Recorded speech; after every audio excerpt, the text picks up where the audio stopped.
Güneşten nasıl oluyor da elektrik üretiliyor? İşte bunu anlamak için bugün önümde bakın şöyle çok basit bir sistem var. Şurada bir fotovoltaik panel var. 2 tane kablo. Bu kablonun ucunda küçük bir motor var. Ve böyle bir plaka var. Bir de tabii ne lazım? Güneş. Var mı güneş? Tık doğdu güneşim. Aha burada. Tık açacağım. Birazdan bakalım bu fotovoltaik panel üzerine düşen güneş ışını motorumu çalıştırabilecek mi? Malzemeler. Güneş paneli, elektrik motoru, ışık.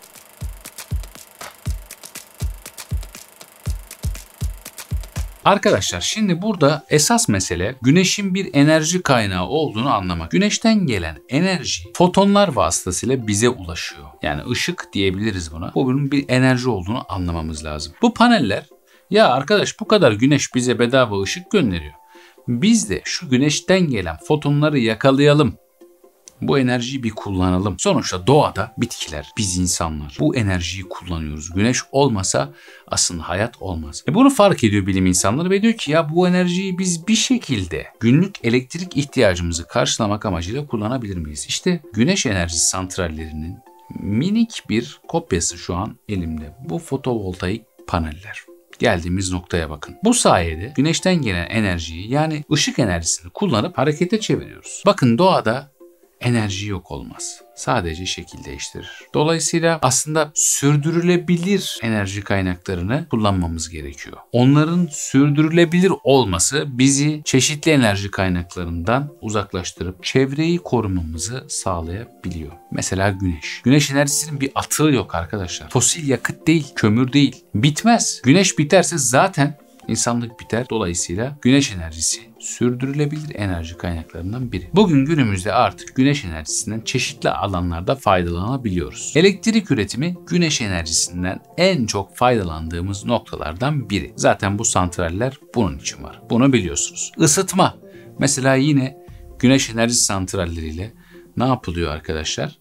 Özellikle tatil bölgelerinde görmüşsünüzdür. Genelde doğalgazın olmadığı, kömürün kullanılmak istenmediği, güneşin çok uzun süre gökyüzünde kaldığı Muğla, Fethiye, Akdeniz bu gibi bölgelerde güneş enerji santralleri kullanılır her evin çatısında ve bunlar sayesinde sıcak su da kullanılabilir. Genelde bu bölgeler dedim çünkü güneş enerji santrallerinin çalışması için güneşi görmek lazım. Akşamları ne yapacaksın? Güneş yok. Aydan da öyle bir enerji gelmediğine göre kullanamayacaksın. Barajları kullanmamızın sebeplerinden biri de bu. 24 saat güneş olsa devamlı o enerjiden faydalanabiliriz. Ama maalesef ki yok. Aydınlatma meselesinde de arkadaşlar çeşitli mesela otoparklarda özellikle görüyorum ben. O otoparkların bariyerlerinin üzerinde böyle ufak fotovoltaik paneller var. Gündüz özellikle bu fotovoltaik panellerden sağlanan elektrik enerjisi sayesinde bu bariyerler kalkıp iniyor. İşte sokak lambalarında, gündüz yanması gereken lambalarda yine bu fotovoltaik paneller kullanılabiliyor. Ulaşım zaten arkadaşlar bayağı havalı bir hale gelecektir diye düşünüyorum. Şu an elektrikli araçlar çok revaçta. Sanki güneş enerji santralli araçlar da böyle. Yani tabii onlar da mesela gündüz belki onu kullanacak.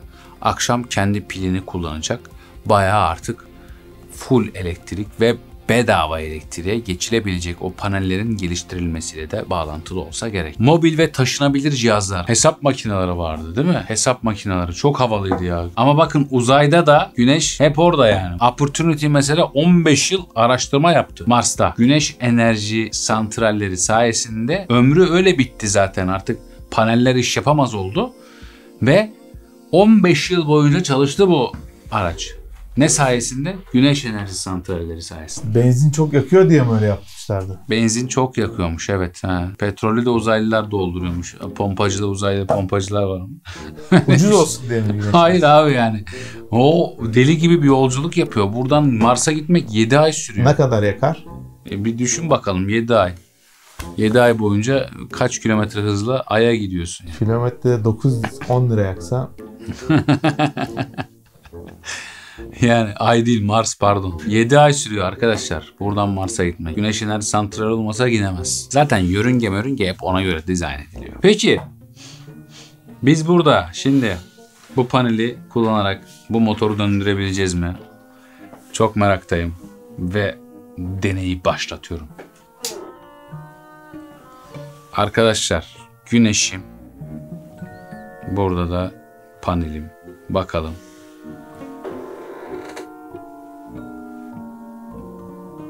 Aha! Vallahi dönüyor bak. Uzaklaştırıyorum biraz.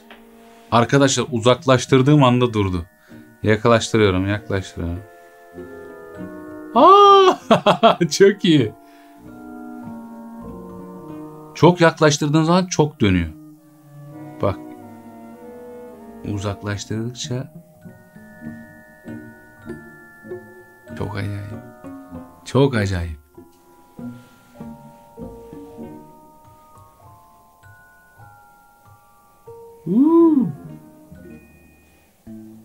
Burada gördüğünüz gibi mesele sadece ışığı almak değil. Işığı hangi açıyla ve hangi şiddette aldığınızın da bir önemi var. Dolayısıyla güneş enerji santralleri tasarlanırken güneşe doğru dönüp dönmemeleri vesaire bunların hepsi hesaplanıyor. Mesela yönünü değiştiren santraller var. Güneşten tam dik açıda ışığı almak için güneşin gün boyu yaptığı hareketi takip ediyor bu güneş enerji santralleri. Tek bir yöne baksa akşamüstü ışık almayacak. Öyle olmaz. Verim düşer. Şimdi şöyle bir olay da var. Ya Basri iyi güzel anlatıyorsun da yine ışık geldi bunu döndür. Ya nasıl oldu bu? Hala bunun cevabını vermiş. İşte fotovoltaik panel deyip geçmemek lazım. Ama ben size çok basit bir şekilde anlatayım. Çünkü sistem aslında çok basit. Arkadaşlar ışık foton değil mi? Bunu bir top gibi düşünün. Bowling topu gibi düşünün. Bowling topu bir şeye çarparsan orayı devirir değil mi labutları? Ya aslında elektrik de böyle bir şey ya. İşte buraya gelen fotonlar buradaki elektronları harekete geçiriyorlar. Onlar da sağa sola savruluyor. Burada doğru akım dediğimiz olay. Doğru akımla bu motoru hareket ettiriyorlar ya. Bu motorun mekanik bir şekilde dönmesini sağlayan da içindeki çarklar işte bir tarafa doğru dönüyor. Bu motor şöyle kollu bir şey de olabilir. Yani bir hareket yaratıyoruz aslında. Burada meseleyi böyle kavrayın. Işık wow böyle bir sihir değil yani. Burada bir foton çıkıyor bunun içinden. Bir şeyler çıkıyor. Biz onları göremiyoruz. Onlar da bunun içindeki tabii ki bunun içinde bir teknoloji var. Yani teknoloji yok değil. Ama yani sihir yok bu işin içerisinde. Sen de bir aslında fotovoltaik panelsin baktığın zaman. Bitkiler de öyle. Onlar da işte fotosentez yapıyorlar. Fotosentez diyorum bak foton. Yani fotonu sentezliyor. Bir şeye çeviriyor. Bu da o. Ve bu hareket yani bu frekans dediğimiz mesele de hep rezonans frekans son dönemde çok fazla bunlar konuşuluyor ama bir yandan da mantıklı olabilir. Görebildiğimiz renkler var değil mi? Kırmızı ve mor. Bu aradaki renkleri biz görebiliyoruz. Bunların her birinin ayrı bir frekansı var. Nasıl kırmızı ışık böyle başka bir duygu yaratıyorsa size sarı ışık, beyaz ışık değil mi? Belki de bunlar frekansları ve yaydıkları enerjiyle alakalıdır. Sizin bünyenizde yaptığı değişimle alakalıdır. Mor ve ötesi ışınlar. Şu an grup adı söyledim ya. Mor ve ötesi. Çok severim. Bunları da göremiyoruz. X-ray ışınları var, göremiyoruz. Bunların bünyemizde yarattığı etkiyi de çok bilemiyoruz. Ama mesele bu işte ya. Size gelen bir şey görmeseniz de orada.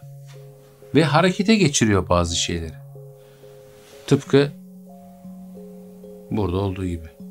Arkadaşlar bu sürdürülebilir enerji meselesini kovalamak lazım. Rüzgar türbinleri, jeotermal enerji, güneş enerji santrali, bir sürü sürdürülebilir, doğaya zararı olmayan, atık çıkartmayan enerji türü var. Bunlara yoğunlaşmak lazım. Sürdürülebilir enerji karbon salınımı yapmaz, iklim değişikliğine ve küresel ısınmaya karşı da büyük bir savunma sağlar. Bunun farkında olan birçok bilinçli üretici, tüketici gibi BASF'de iklimi korumak için tesislerinde güç sağlamak amacıyla kullandığı enerjiyi çevreye en zararsız şekilde çözmek istiyor. Bunun için ortaklarıyla birlikte dünyanın en büyük açık deniz çiftliğini inşa ediyor. Rüzgar çiftliği Avrupa genelinde BASF üretim tesislerinde düşük emisyonlu, yenilenebilir enerji sağlayacak ve fosil yakıtlara olan bağlılığını önemli ölçüde azaltacak. BASF bu sayede 2050 yılında sıfır emisyona ulaşmayı hedefliyor. Ne güzel bir hedef. Harika. Evet arkadaşlar meseleyi anladıysak sorumu soruyorum. Deneyimizde güneş ışığı panelin üzerine düşürüldüğünde panelden elektrik akımı elde ediliyor.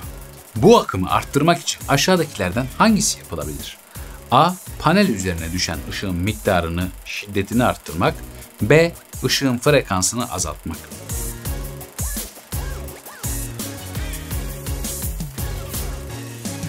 Evet arkadaşlar, bugün aslında çok şahit olduğumuz ve çok da şaşırmadığımız bir şeyin aslında ne kadar etkileyici olduğunu birlikte görmüş olduk. Evet, bu iş basit ve bir o kadar da karmaşık. Şunu asla unutmayın. Hiçbir enerji yok olmaz. Ancak birbirine dönüşür. O yüzden siz de enerjinizi kaybetmeyin. Böyle bilime verin enerjinizi. Belki daha güzel bir şeye dönüşür. Bilimle kalın. Hoşça kalın.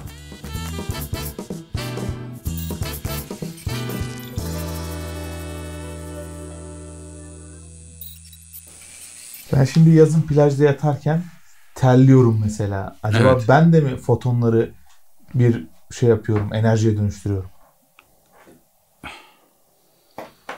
Buraya bir şey koysana ya böyle. Beni al, sahile götür beni. Erhan'dan uzak. Erhan'dan uzak bir sahilde güneşlenmek istiyorum.